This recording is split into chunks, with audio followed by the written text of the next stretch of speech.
Москвадан Казакстанга 5 пересадка үйүңүздөрдөн барып алып кетебиз. Кирди чыкты кылабыз жана жолдо документтериңиздерге да жардам беребиз. Машинабыз таза жана ыңгайлуу. Сиздерди жолдо чарчатпай, аман эсен алып барып келет. Сиздердин кызматыңыздарда өз ишин мыкты билген тажрыйбалуу Эрнис. Андыктан төмөнкү номерлерге чалыңыздар, жазыңыздар. 89 296 544 564 89 250 17 16 16. Биз ар дайым сиздердин кызматыңыздарда 24 саат бою байланыштабыз. Андыктан төмөнкү номерлерге чалыңыздар, жазыңыздар.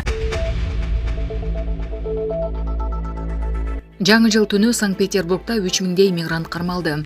Жыл тогушкон түндө Санкт-Петербург шаарында 3000 мигрант кармалып, полиция бөлүмүнө жеткирилгенин жергиликтүү Фонтанка басылмасы жазды. Текшерүү учурунда 600дөн ашык мигранттын документтеринде мүчүлүштүктөр болгону кабарланды. 100дөн ашык мигрант Орусиядан депортацияланмакчы. Петербургдун борборунда жаңы жылдык шаан шөкөттөр болгон жок. Майрамдык иш-чаралар 30 декабрда Белгороддо 25 адамдын өлүмү менен коштолгон кандуу окуядан улам токтотулган. Мигранттарды жапырт кармоо Москвада да болгонун Сота басылмасы жазды. Канча киши кармалганы белгисиз. Москвада жыл жаңырган түнү кызыл аянт жабык болду. Челябинск облусунда бир нече мигрантка кылмыш иши козголду. Тергөө комитети алар атайын аскердик операциянын катышуучуларына кол салганын билдирүүдө. Полициянын маалымдашынча, жаңы жыл түнү бир нече мигрант Украинадагы согуштан кайтып келген 2 аскер менен мушташкан. Телеграм-каналдарда 10 чакты кишинин мушташы тартылган видеолор жарыяланып, 3 киши, бири жашы жетилик бала кармалганы кабарланды. Орусияда акыркы айларда күч алган мигранттарды жапырт кармоолорду орус жарандыгы барлар аскер комиссариаттарына жиберилип жатканы маалым болгон. Булак Азаттык. Израиль армиясы 2024 жылга кирген саатта Газаны бомбалап, кеминде 35 адам набыт кетти. Палестинанын Газа тилкесинде 1 январга караган түнү жөөт армиясынын соккуларынан кеминде 35 кишинин өмүрү кыйылды. Израиль армиясы кече түнү саат 12:12 каккан учурда Газанын так ортосунда согуштук учактар менен бомбаларды ыргытты. Газаны тышкы дүйнө менен байланыштырган жападан жалгыз маршрут Египет менен чек арадагы Рафах шаары. Ал жер азыр бул анклавдын кан төгүлүп жаткан башка бөлүктөрүнөн качып барган жай тургундарга жык толуп турат. Гуманитардык каатчылык жаралып, чатырларга батпаган качкындардын көбүнүн күнү көчөдө өтүүдө. Ал эми согуш башталган күндөн бери 21978 адам өмүрү менен кош айтышты. Шейит болгон балдардын саны 10 миңден ашты. 2,3 миллиондой адам үй жайын таштап качууга мажбур болду. Булак супер кежи. Японияда жер титирөөдөн каза болгондордун саны 30га жетти. Япониянын батыш тарабындагы жер титирөөлөрдөн каза болгондордун саны 30га жеткенин РИА Новости жазды. Билдирмеге караганда, жер силкинүүдөн жабыркаган райондордо жашагандар ачык аянттарга СОС деп жазып жардам сурашууда. Соңку маалыматтар боюнча кеминде 30дай адам мерт болгон. Анан тышкары уранды алдында калгандар болушу мүмкүн деп божомолдонууда. Эске салсак, Күнчыгыш өлкөсүндө жер кече титиреген. Япониянын батыш тарабында анын магнитудасы 7,6 жана 6,1 жеткен. Жалпысынан 2 саат ичинде Исакава жана Нигата префектураларында 29 жолу жер силкенди. Осака, Киото жана Токиодо да сезилерлик болгонун айтышты. Өлкөнүн батыш тарабында цунами коркунучу бар экендиги жарыяланган. Бул кырсык 1985 жылдан берки жарым арал аймагында эң күчтүү жер силкенүү экендиги белгиленди. Булак Спутник кежи. Камчыбек Ташиев Сузак райондук милициясына 12 автоунаа тапшырды. Бүгүн 2 декабрда Улуттук коопсуздук мамлекеттик комитетинин төрагасы Камчыбек Ташиев Сузак райондук ички иштер бөлүмүнө 12 автоунаа тапшырды. Бул тууралуу Жалал Абад облустук милициясынан билдиришти.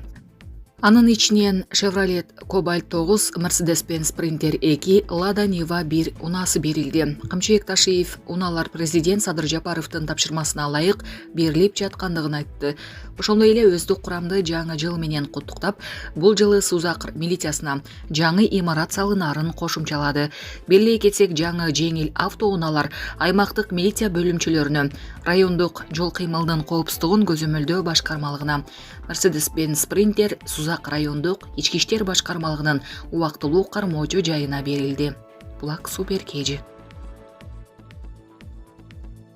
Умдем клиникасы тиш ооруларын дарылоо жана тиш салуу кызматын көрсөтөт. Стоматология заманбап техникалык каражаттар жана материалдар менен камсыздалган. Жогорку даражадагы стоматологтар өз ишинин сапатына кепилдик беришет жана төмөндөгү кызмат көрсөтөт. Хирургиялык стоматология, тиштерди реставрация кылабыз. Кандай гана оор абалдагы тиш болсо да оорутпай алып салабыз. Жулабыз. Тиштерди кесипкөй чеберчиликте гигиеналык тазалоодон өткөрөбүз. Брекет системабыз да бар. Тиштерди имплантациялайбыз, которобуз. Протездөө, металлокерамика, цирконий, алтын жана башка түрлөрдү колдонуу менен сиз каалаган сапатта тиштериңиздерди оңдоп түзөп, салып жана тазалап беребиз. Көңүл буруңуздар, биздин жайкы жеңилдетүүдөн пайдаланыңыздар. Эгер сиз алдын ала жазылып келсеңиз, сизге 500 рубль арзандатуу каралган. Шашылыңыздар, биз сиздерди күтөбүз. Биздин дарек Москва шаары, метро Накимовский проспект, Сивашская көчөсү 7, корпус 2, метрого жакын жайгашкан. 5 мүнөт гана жөө басасыз. Байланыш номеру +7 925 103 22 77. Кыргыз-тажик чек арасында эки өлкөнүн район акимдеринин жолугушуусу өттү. Кыргызстандын Баткен районунун акими Учкунбек Жорубаев жана Тажикстандын Исвара районунун төрагасы Боховаддин Бахадурзода жетектеген тийиштүү делегациялардын кезектеги жолугушуусу болду. Бул туурасында Баткен райондук мамлекеттик администрациясынын басма сөз кызматынан билдиришти. Маалымдалгандай, жолугушууга эки тараптын күч түзүмдөрүнүн өкүлдөрү, кадастр мамлекеттик мекемесинин башчысы катышты. Тараптар жолугушууда чек ара, укуктук тартип, күндөлүк жашоодо болуп жаткан маселелер туурасында сүйлөшүүлөрдү жүргүзүлдү.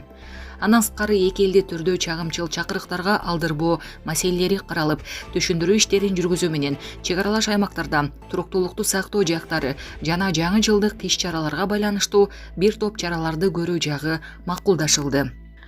Алар чек аралаш аймактарда түрдө чыр-чатактардын алдын алуу жана болтурбоо боюнча эки тараптуу укук коргоо органдары күчөтүлгөн тартипте кызмат өтүү, атайын кайгуулдарды уюштуруу, эл көп топтолгон жерликтерде ыкчам тиешелүү чараларды көрүү, өрт жана өзгөчө кырдаалдардын алдын алуу боюнча пиротехникалык каражаттарды эки тараптын элдеринин арасында колдонбоо, кылмыштуулуктун алдын алуу, болтурбоо жана майрам күндөрү коомдук коопсуздукту сактоо. Ошондой эле тараптар 2024 жылда эки тараптуу мамилелерди чыңдоо боюнча кенен сүйлөшүүлөрдү жүргүзүшкөн. Булак Супер Кежи. Кош бойлуулук жана төрөт боюнча жөлөк пул 100%га жогорулады. Кыргызстанда 1 январдан тарта кош бойлуулук жана төрөт боюнча жөлөк пулдун көлөмү жогорулады.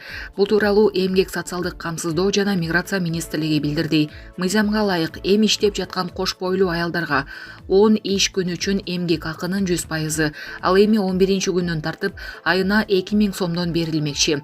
Буга чейин 1000 сом төлөнчү. Сумма орточо 3600 сомду түзсө, 2024 жылдын 1 январынан тартып 7500 сомдон бериле баштайт.